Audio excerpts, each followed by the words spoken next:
Hello and welcome back to Hollow Acres. Today I am in the garden. It is about to rain. The sun's peeking through the clouds, but we have a lot of rain coming over the next couple of days. And I have some tomatoes that, one, I need to plant these out, but also I transplanted these tomatoes that I found in what was the herb bed over there. And they did not all bounce back and make it through, which is fine. It's what I expected. So I'm going to go mostly at the end here and pull those out and put in these Roma tomatoes. Now I'm about 85% sure that these are San Marzano tomatoes that I have planted here. So putting the Roma next to it, it'll be completely fine. They're both paste tomatoes. As far as cross-pollination, I'm not worried about it at all. Now I do prune my tomatoes to a certain extent. Like whenever these suckers are small like this, I do come through and take it off. But if I miss it, I leave it.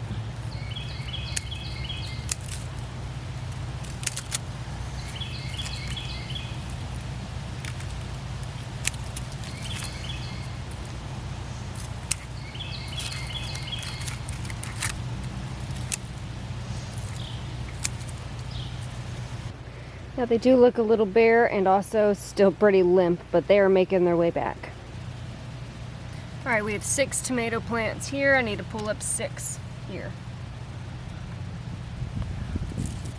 This one looks like it might pull through. We'll just trim it up.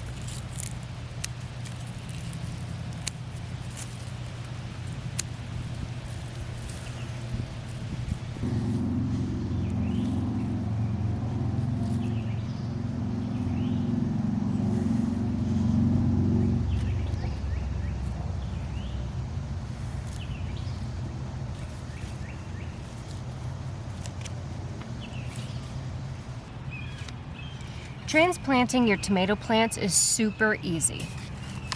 First, what you're going to want to do is clean up the stem. Now this plant has turned into 2 leaders.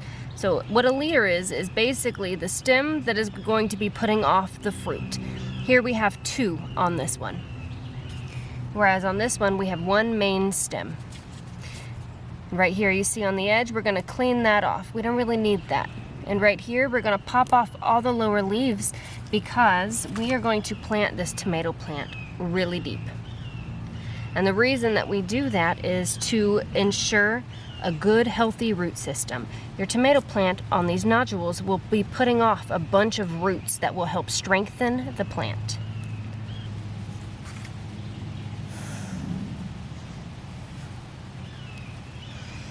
So I dug my hole. I stick my tomato plant in. Now this soil is good fresh compost. This is good quality stuff. So I've already made the amendments to the soil. All I have to do is put that in and let the rain do the work because it's about to rain. But if it weren't, then I would water that in really well. And don't forget your plant tag. You think you might remember it, but you're not going to. Plant tag.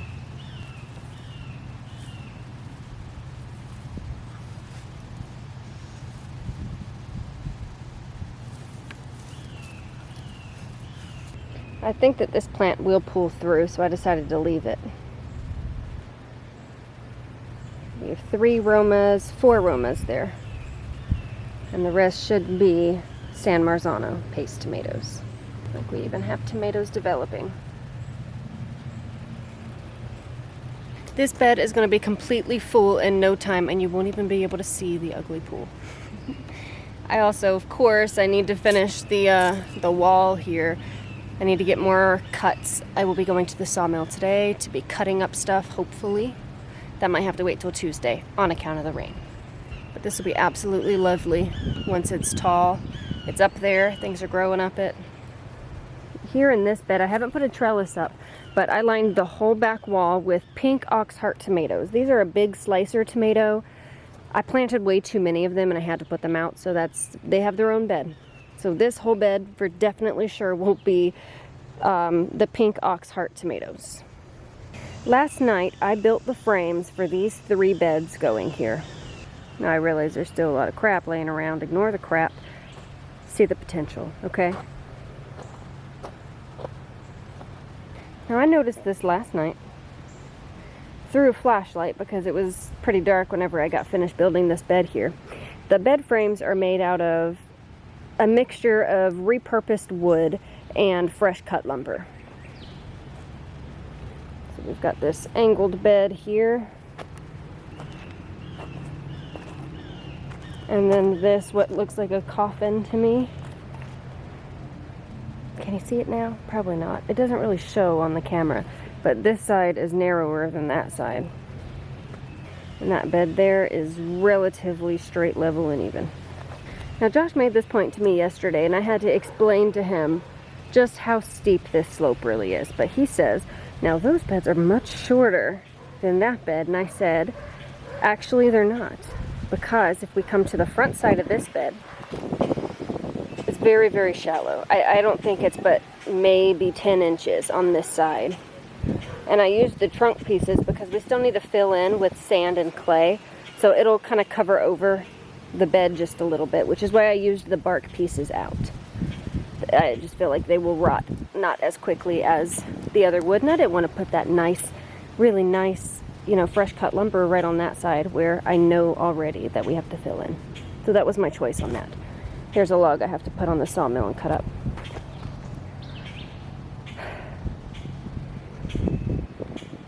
Looking cool though.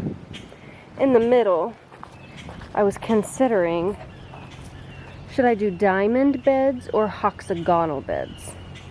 They would obviously be much narrower than either beds on the sides, that one and that one.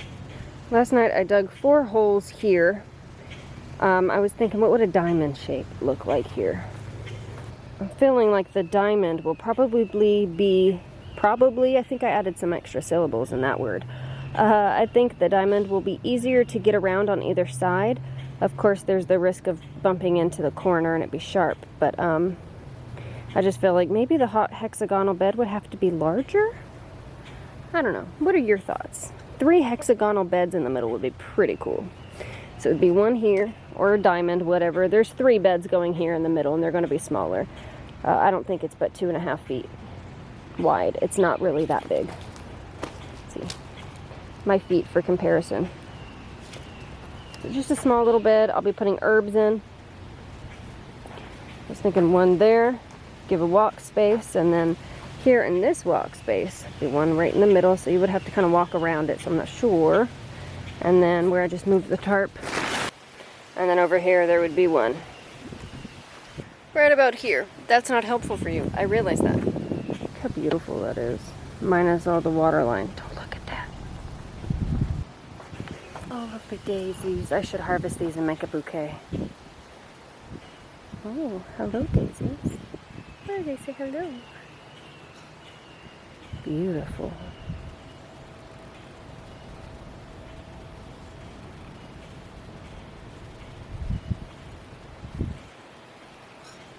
Look, the mullein.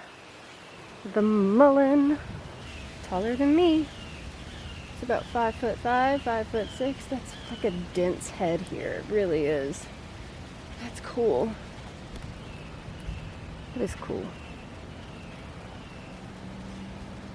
Fluffy leaves. They're so fluffy. Beans going good and strong. I need to come and harvest some. Green on this side, and on this side purple. The purple are way filling out. I missed quite a few in like 2 days, and they got too big to harvest, so I decided I'm going to leave these to go to seed, not realizing how many there were and how many I missed. See these here, they're going to seed. They're starting to shift colors and get plump. Oh, that lizard startled me. I'm going to stick my hand back in there. Well, okay, I will. You see how plump the beans are getting? Lovely. There's a lot of lovely little surprises. Like this pumpkin. First, look at the size of that. And then look at the pumpkin. I think this is probably a spooky pumpkin, or it's a pumpkin that's not getting enough nutrients. I'm not sure. The blueberries are coming back. I'm so happy they are. I need to put them in a bigger pot, actually. That bed over there, that corner one, that's what I'm going to do with the blueberries. Put them in there, and the strawberries. So I'll make that bed over there. The soil in it I will make more acidic, and it can make the blueberries and strawberries prosper. And look at that one. That's also either a spooky or not enough nutrients because it's blushing. I guess I should probably take it before another animal does, right? I want to give it a little longer.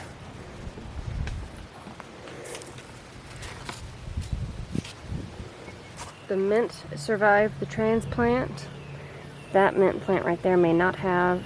Man, things are really taking off. Look right in there, you can see little blueberries, blackberries. Blackberries. They're still red berries, but they're blackberries.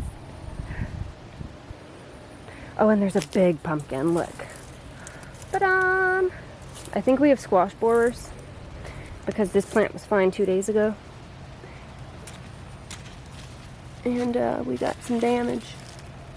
Oh yeah, big time. I didn't get in here and look yet, so you're seeing it as I'm seeing it. Oh boy.